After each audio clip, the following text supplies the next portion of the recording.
I started doing this at a time when it was still relatively uncommon to do, and it was still strange to do, and people still like either couldn't talk about it with me, they didn't feel comfortable. And all around me, there's like a garden blooming, and it's just everyone started doing it, and I don't know if I influenced that, if I was like a trendsetter. Namaste to you all. This is unThink Me, and I'm Adam. It's a pleasure to be here today. Oh my gosh, I'm trying to get pumped. I got to get pumped. I'm trying to get my energy up. I'm sitting here alone. I've been here silent for 4 hours, so get going, because this is going to be an important. I'm not manic. I'm just gender. Ooh, there's a topic, huh? So yeah, don't worry about that. I'm not going to worry about that. Why should we? So I'm going to work it out with you. I'm not going to tell you that I'm in this position, or I'm not going to invoke any sort of authority. I'm just going to kind of look at what maybe I see, maybe I'm conscious of, and maybe there's things I'm unconscious of, and that's a given. It's a given on this channel. We never said we were right. To be honest with you, I feel like this is quite a resource that I'm offering right now, because I'm this weird person that can do anything in front of strangers. I don't know, I can act or something. I'm not good at it, but I'm capable of it. It's not like humiliating or anything. It just kind of raises my pulse a little bit, and I experience that as excitement and pleasure.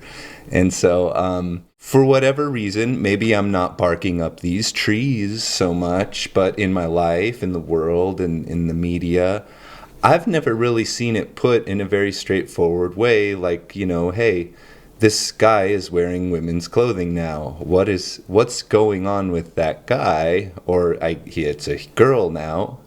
What's going on with that gal? Why did she do that? I feel like when people start to explain their position, it becomes like very political, very like charged. And I know from personal experience that this part of us is a huge part of us. It's deep in our heart, deep in our soul, and it's very easy to prickle it and hurt it and challenge it and make it feel little. This is our psychosexual nature. It's a really important part of who we are, and it's a really important part of how we feel a sense of dignity and self-worth and value. And that's the dignity that I give to it. That's the credit that I give to this aspect of the human, the psychosexual aspect. The instinctual sexual urge and the parameters that create better life forms become sexually attractive. And when the organism becomes two things, it starts role-playing. And we have those roles instinctually and biologically set into us by nature, just as we have many impulses, many desires and drives, and all sorts of things that have developed in our brain for the purpose of survival and reproduction.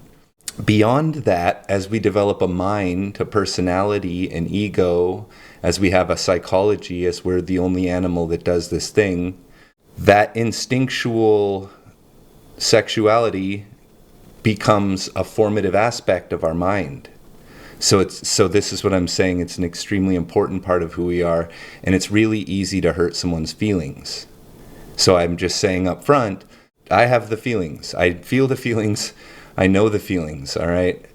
And I don't care, because I made a channel where I can be honest.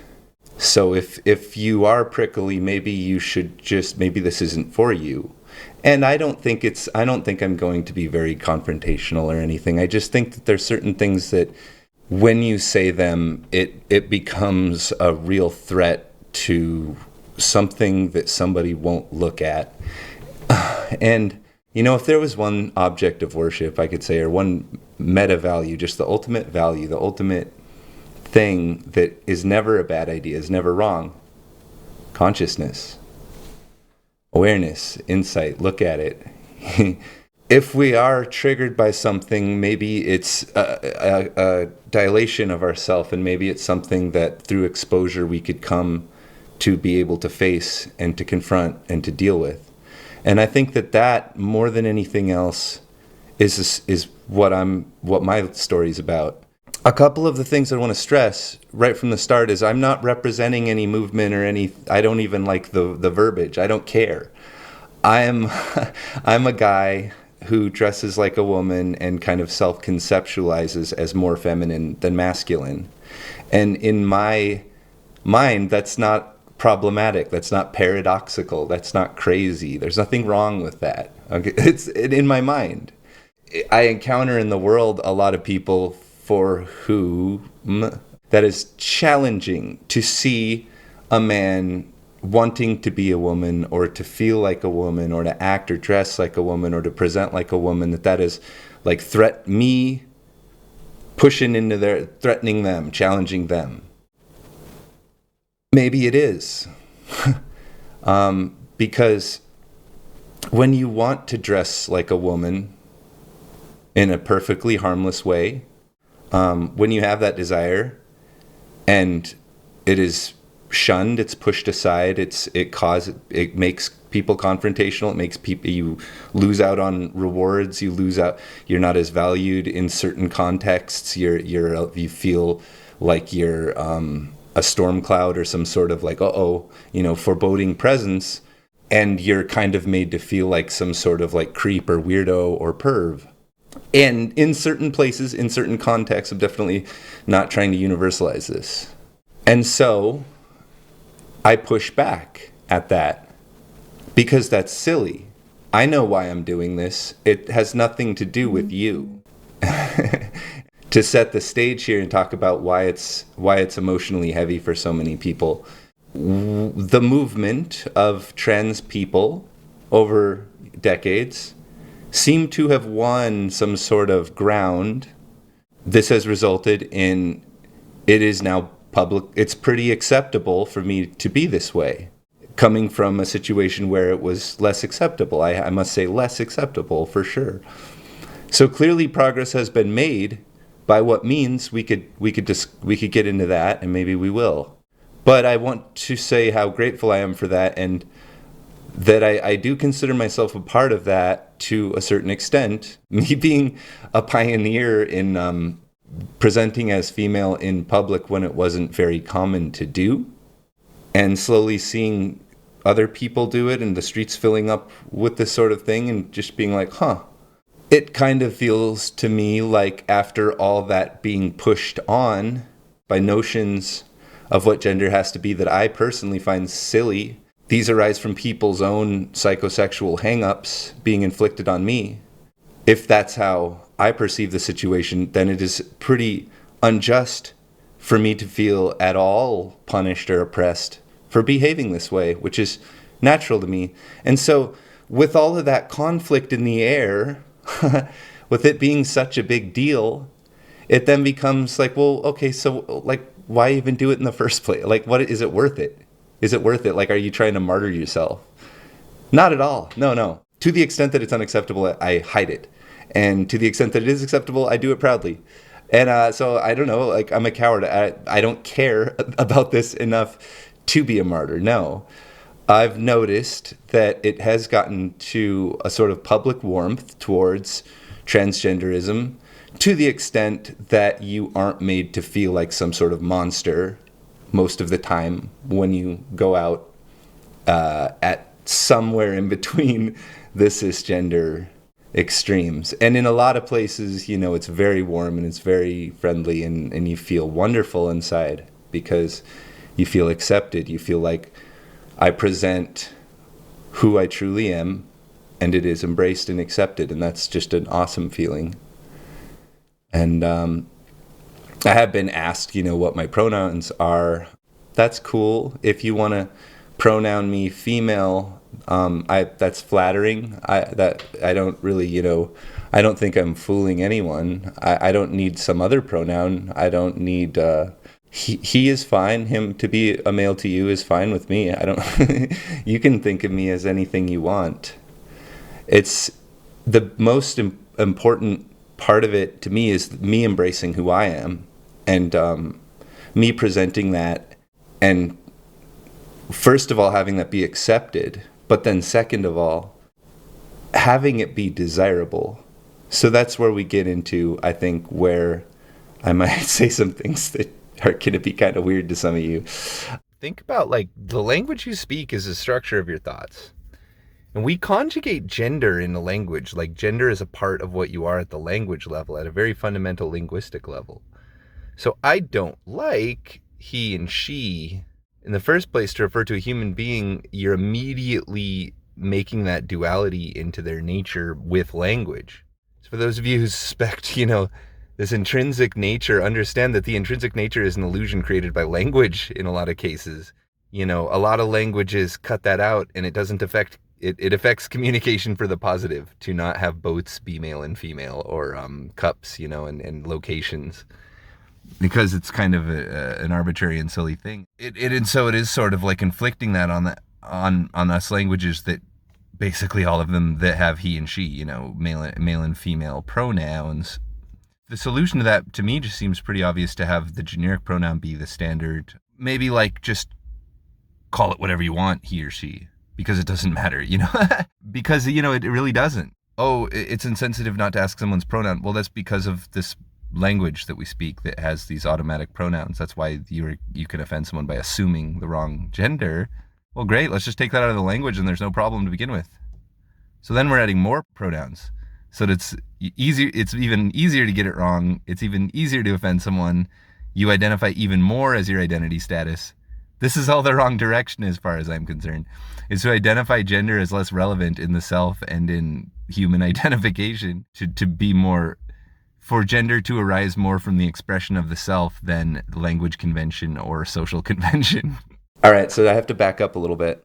Some of you, I've gotten a lot of comments on this, and it's always been a point to respond to this, and I really should have made this video a long time ago. I don't think I was really at a level where I could have back then. I think I'm putting this in the surreal love thing because it's unscripted, because it was one of those things that's such a mess that it kind of needed to be unscripted, and I wanted to get a little more vulnerable, so it kind of has to be more stream of consciousness. So forgive me for, it's going to be one of those again. It's going to be one unnecessarily long, and this is one to put on when you're napping or having a sit or something like that.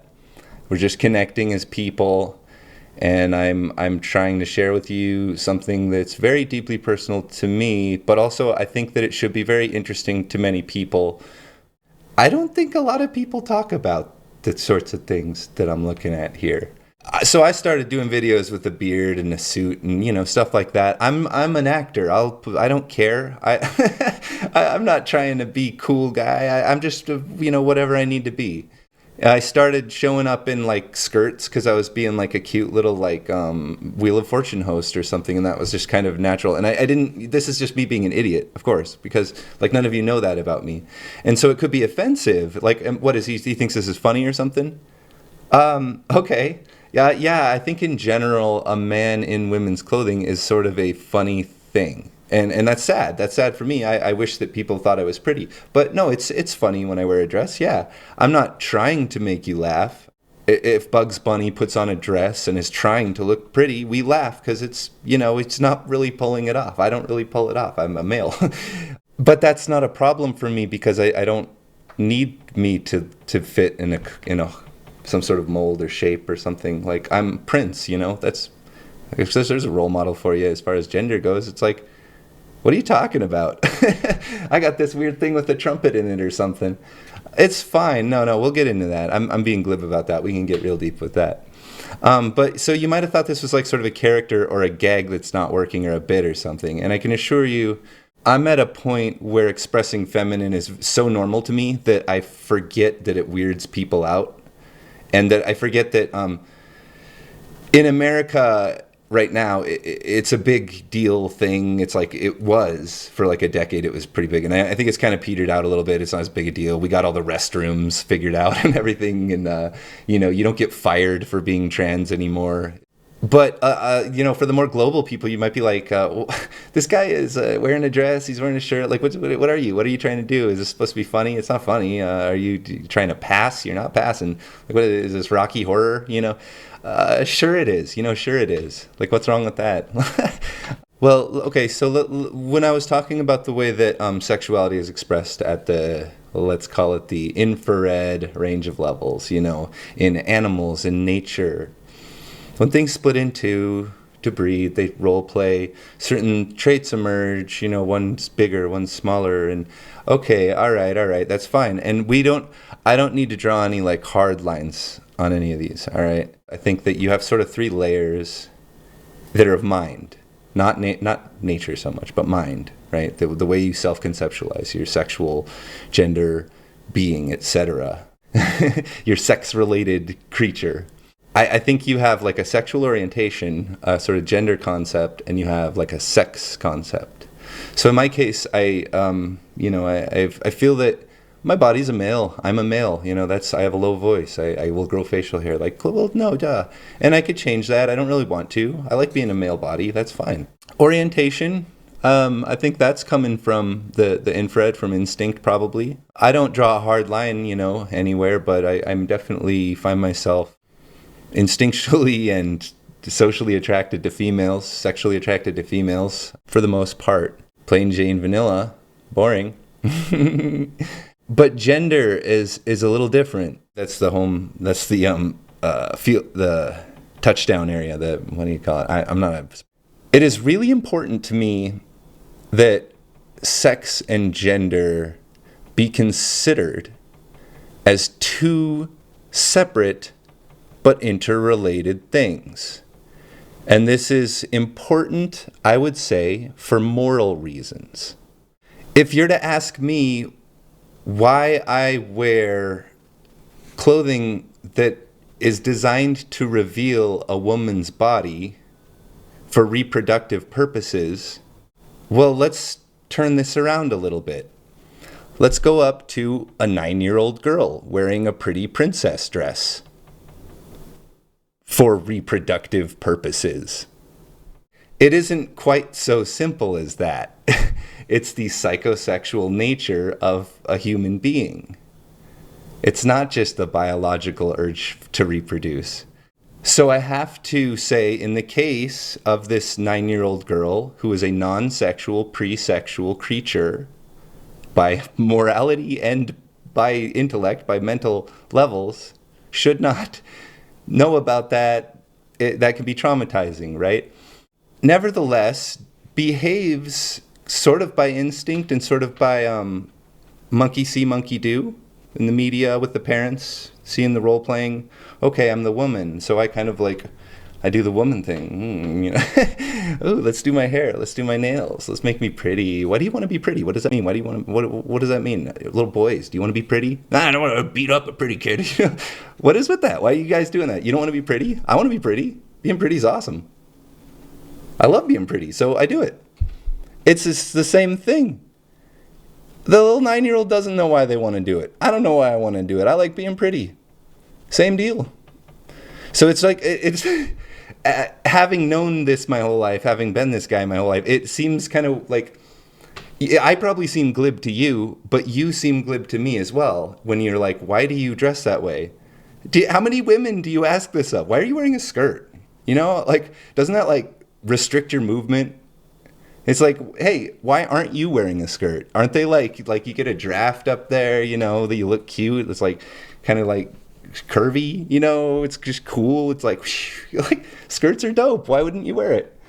Well, they're made for a woman. It all looks silly. You're damn right.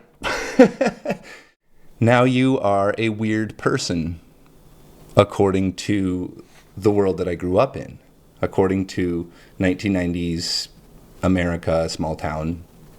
That's a weird thing. I don't think some kids might beat me up. Some people might say, "Don't hang out with that kid. He's wicked."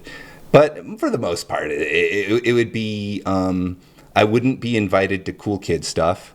I wouldn't be considered popular. I would be considered some kind of outcast. I would mostly hang out with other people that had these sorts of traits that were kind of otherable, but were nevertheless cool people. And that was the world that I grew up in. Honestly, if you don't have any moral objections to it, go ahead and try it. Try playing dress up, with your girlfriend, with your friends. Try playing dress up. See what happens. See what makes you feel. Go put on a bikini swimsuit and go down to the beach. You won't believe it. How how much you'll understand, how quickly, how immediately that feeling, the feeling of femininity, the feeling of the feminine.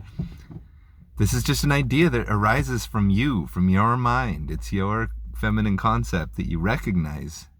But you can also wear that. You can also project that and express that. I give you permission.